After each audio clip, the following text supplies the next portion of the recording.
셀카 시대 속 진짜 나로 살아가기 사랑하는 여러분, 오늘 우리는 매우 중요한 메시지를 함께 나누고자 합니다. 이 이야기가 여러분의 마음에 깊은 울림을 준다면 좋아요와 구독을 통해 더 많은 분들에게 이 은혜의 메시지를 전하는 귀한 통로가 되어주시기를 부탁드립니다. 여러분의 삶에 하나님의 평안과 크신 축복이 언제나 함께하기를 진심으로 기도합니다.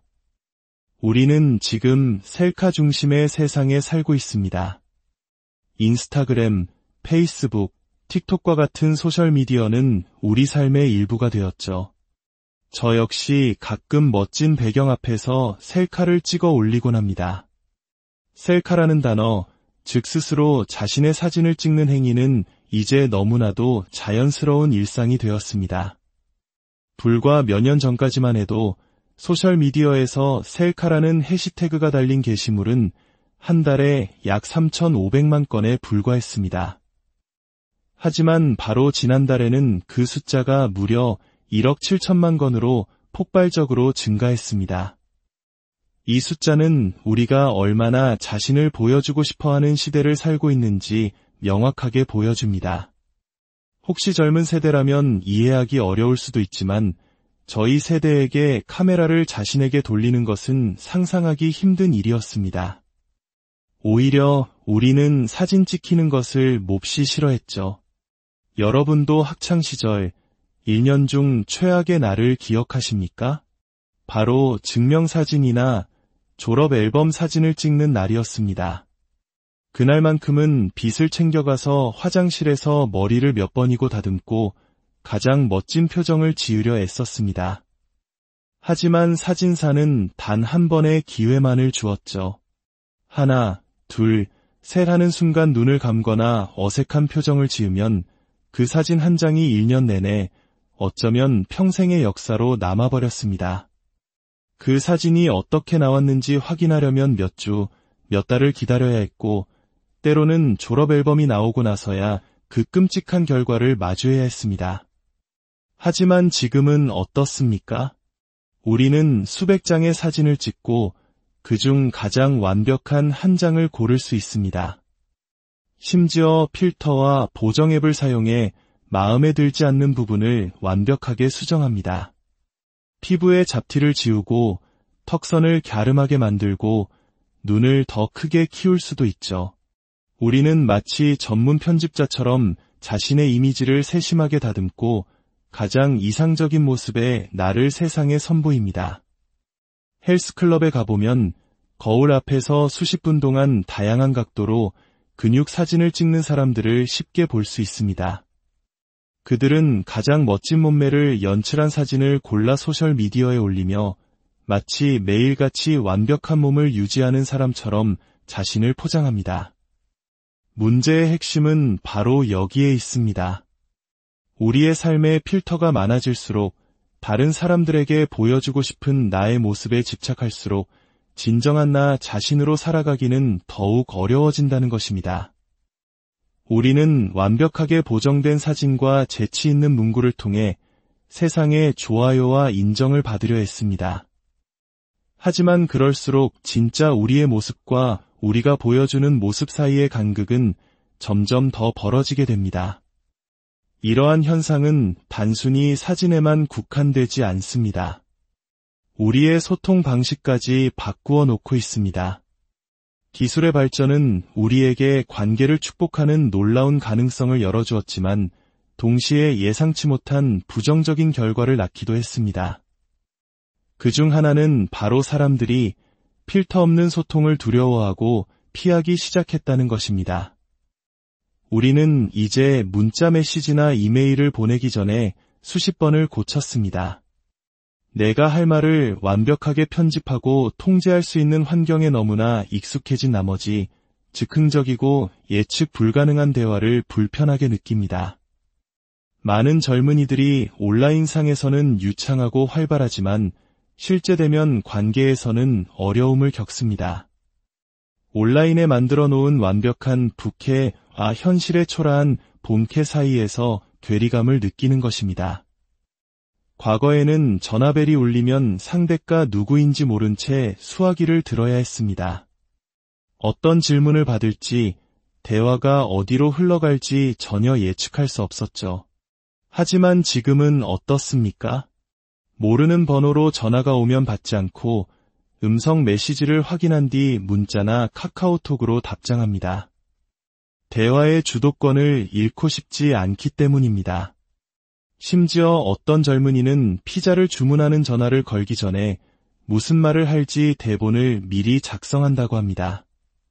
안녕하세요 라고 어떻게 말할지, 메뉴는 어떻게 주문할지 전부 적어 놓아야 마음이 편하다는 것입니다.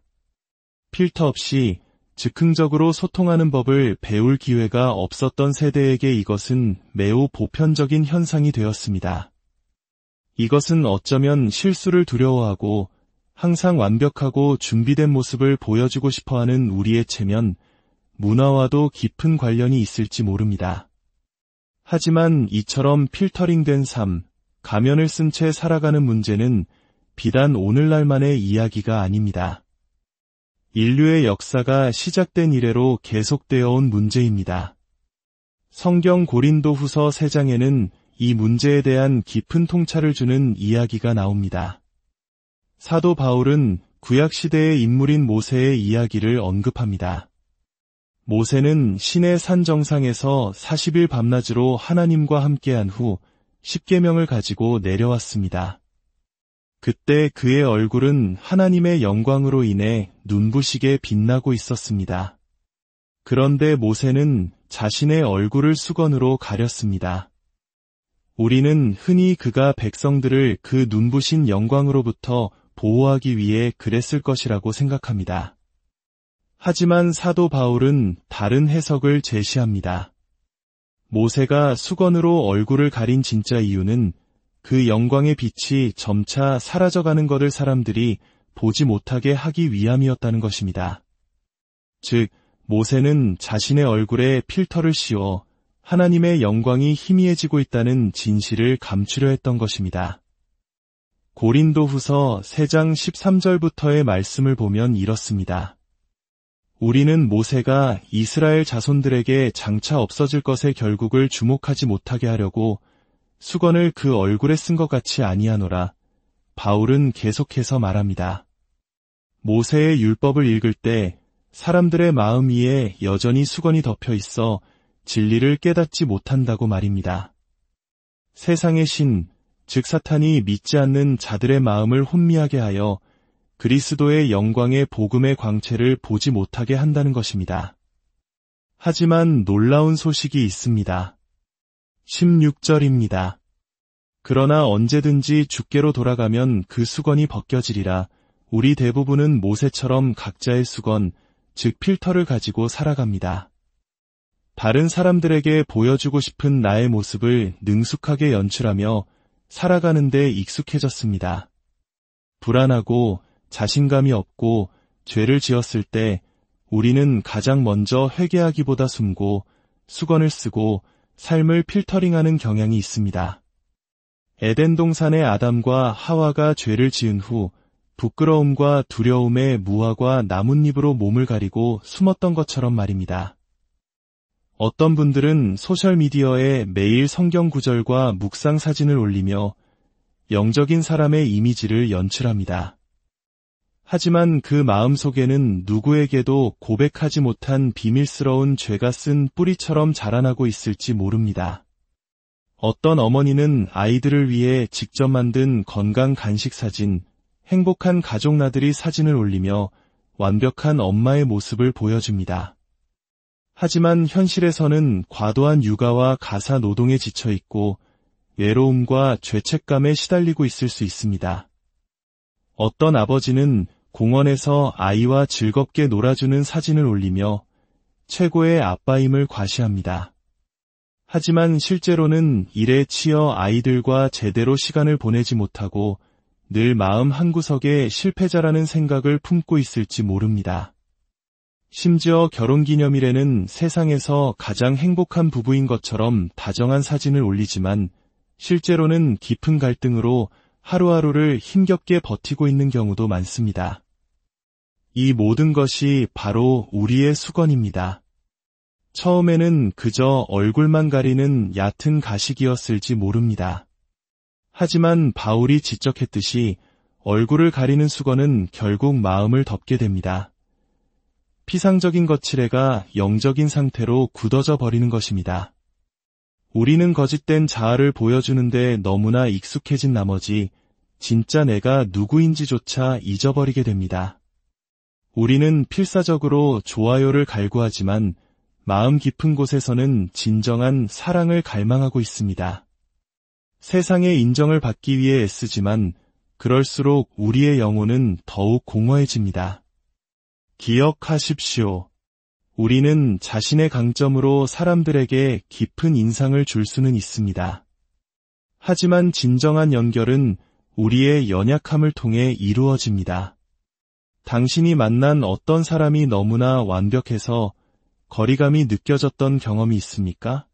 그러다 우연히 그 사람의 아픔이나 실수를 알게 되었을 때 오히려 그에게 인간적인 매력을 느끼고 더 가까워진 경험은 없으신가요? 우리는 서로의 약점을 나눌 때 비로소 진정으로 연결될 수 있습니다. 그렇다면 우리는 어떻게 해야 이 수건을 벗어 던지고 진정한 나로 살아갈 수 있을까요? 그냥 솔직해져라, 남의 시선을 신경 쓰지 마라 와 같은 조언도 도움이 될 수 있습니다. 하지만 오늘 저는 그보다 더 근본적인 하나님의 조언을 나누고 싶습니다. 그것은 바로 오직 그리스도만이 그 수건을 벗기실 수 있다는 진리입니다. 우리의 노력이나 의지로는 이 깊이 뿌리박힌 위선의 수건을 벗을 수 없습니다. 고린도후서 3장 16절은 다시 한번 선포합니다. 그러나 언제든지 주께로 돌아가면 그 수건이 벗겨지리라. 여러분, 이 말씀에 집중해 주십시오. 우리가 주님께로 돌아설 때, 우리가 그분을 향할 때 그분께서 친히 우리의 수건을 벗겨주십니다. 그 순간 우리는 더 이상 다른 사람들의 좋아요에서 나의 가치를 찾지 않게 됩니다. 우리는 그분의 사랑 안에서 나의 참된 가치를 발견하게 됩니다. 우리는 더 이상 세상의 인정을 위해 사는 것이 아니라 나를 있는 모습 그대로 받아주시는 하나님의 인정 안에서 살아가게 됩니다. 그리스도 예수 안에서 나는 이미 의로운 자여 하나님께 받아들여진 존재임을 깨닫게 됩니다. 내 안에 그리스도를 죽음에서 일으키신 성령님이 거하심을 믿게 됩니다. 나의 정체성은 얼마나 많은 팔로워를 가졌느냐에 있지 않습니다. 나의 정체성은 내가 누구를 따르고 있느냐에 있습니다. 바로 주 예수 그리스도를 따르는 것, 그것이 나의 참된 정체성입니다. 그러므로 우리에게는 더 이상 수건이 필요 없습니다. 17절은 말합니다. 주는 영이시니 주의 영이 계신 곳에는 자유함이 있느니라. 그렇습니다. 주의 영이 계신 곳에 참된 자유가 있습니다. 다른 사람의 시선으로부터의 자유, 완벽해야 한다는 강박으로부터의 자유, 죄와 수치심으로부터의 자유입니다. 그리고 우리는 마침내 수건을 벗은 얼굴로 주님의 영광을 바라보게 됩니다. 나의 모든 약점과 상처를 그대로 드러낸 채 더 이상 나를 위한 삶이 아니라 우리가 함께 주님의 영광을 바라보는 삶을 살게 되는 것입니다. 그리고 그때 놀라운 변화가 일어납니다. 우리는 세상이 원하는 모습으로 변하는 것이 아니라 주의 형상으로 변화하여 영광에서 영광에 이르게 됩니다.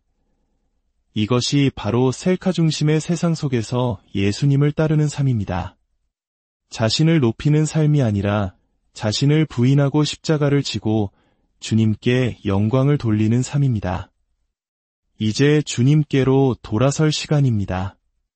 거룩하신 하나님 아버지, 오늘 당신의 임재 안에서 우리에게 주님께로 돌아설 힘을 주시옵소서. 우리 중 많은 이들이 필터와 수건을 쓴 채 살아가고 있음을 고백합니다. 우리의 죄악된 본성이 우리를 그렇게 만들었습니다. 이제는 우리의 정체성이 오직 주님 안에 있기를 갈망합니다. 주님께로 돌아가 이 무거운 수건을 벗어 던지기 원합니다. 주님의 영이 계신 곳에 자유함이 있음을 믿습니다. 얕은 세상의 인정에 얽매여 있던 우리를 불쌍히 여기시고 그보다 훨씬 깊고 의미 있는 생명으로 우리를 인도하여 주시옵소서. 우리의 정체성이 다른 사람의 평가가 아닌 당신의 아들 예수 그리스도의 사랑에서 비롯됨을 매 순간 기억하게 하소서. 우리가 주님께로 돌아설 때 주께서 친히 우리의 수건을 벗겨주실 것을 믿습니다. 혹시 이 자리에 평생 다른 사람이 원하는 모습으로 살기 위해 애쓰며 진짜 자신을 잃어버린 분이 계십니까? 마음 깊은 곳에서 하나님의 사랑을 갈망하고 계십니까? 여러분이 바로 오늘 이 자리에 있는 이유입니다. 이제 당신 자신과 죄로부터 돌이켜 하나님께로 나아가십시오. 당신이 그분의 이름을 부를 때 그분은 당신의 모든 죄를 용서하시고 새롭게 하실 것입니다. 주의 영이 계신 곳에 자유와 용서가 있습니다. 오늘 믿음으로 당신의 삶을 주님께 드리기로 결단하십시오. 셀카 중심의 삶이 아닌 예수 중심의 삶을 살기로 선택하십시오. 함께 기도하겠습니다. 하늘에 계신 아버지, 오늘 저는 주님께로 돌아갑니다. 주께서 저의 죄의 수건을 벗겨주실 것을 믿습니다. 예수님께서 저를 위해 죽으시고 저에게 영원한 생명을 주시기 위해 다시 살아나셨음을 믿습니다. 성령으로 저를 채워주셔서 주님을 더 깊이 알고 주님을 섬기며 남은 평생 주님을 따르게 하옵소서. 제 삶은 더 이상 저의 것이 아닙니다. 오늘 제 삶을 온전히 주님께 드립니다. 새 생명 주심에 감사드리며 예수님의 이름으로 기도합니다.